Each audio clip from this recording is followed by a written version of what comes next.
కాకినాడ నగరంలో ఎంతో ప్రతిష్టాత్మకమైన గాంధీనగర్ పార్క్ వాకర్స్ అసోసియేషన్ అధ్యక్షులుగా సరసనాగ వెంకట సురేష్ కుమార్, జనరల్ సెక్రటరీగా బట్లంకి ఆంజనేయులు, సెక్రటరీగా అయినపిర్త నరసింహరావులను వాకర్స్ అసోసియేషన్ సభ్యులు ఎన్నుకున్నారు.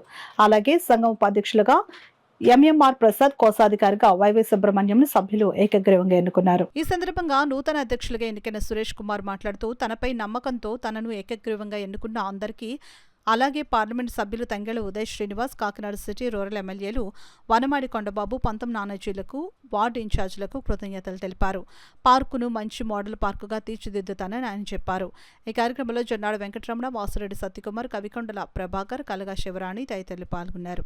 12/24 తేదీ ఆదివారం ఉదయం వాకర్స్ అసోసియేషన్ ఏకగ్రీవంగా శ్రీ సురేష్ గారిని అధ్యక్షుడిగా ఎన్నుకోవడం, అలాగే ఒక కమిటీ ప్యానల్, ఎగ్జిక్యూటివ్ ప్యానల్ని అందరూ ఏకగ్రీవంగా ఎన్నుకోవడం చాలా ఆనందదాయకం.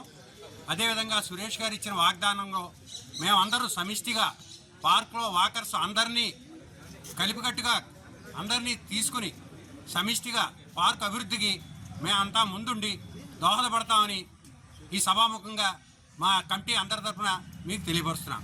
ఇవాళ గాంధీనగర్ వాకర్ అసోసియేషన్ ఎన్నిక ఏకగ్రీవంగా జరిగింది.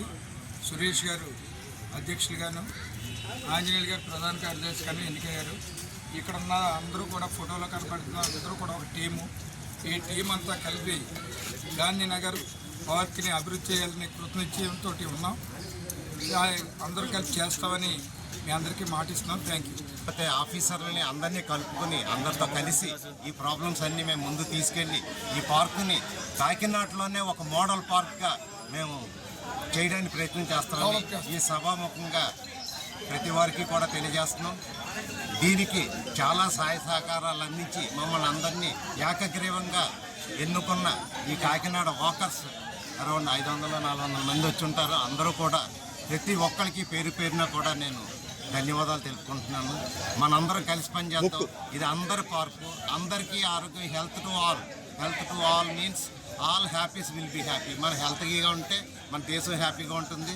మన దేశం కూడా పురోగమించడానికి ముఖ్య కారణం అవుతుంది. కనుక ప్రతి ఒక్కరు ఆరోగ్యం మీద దృష్టి పెట్టి రోజుకు 1 గంట 2 గంటలు యోగా కానీ, షటిల్ కానీ, ఎక్సర్సైజ్ కానీ ఏదో ఒకటి చేసి ఇంట్లో పాల్గొనాలని కోరుకుంటూ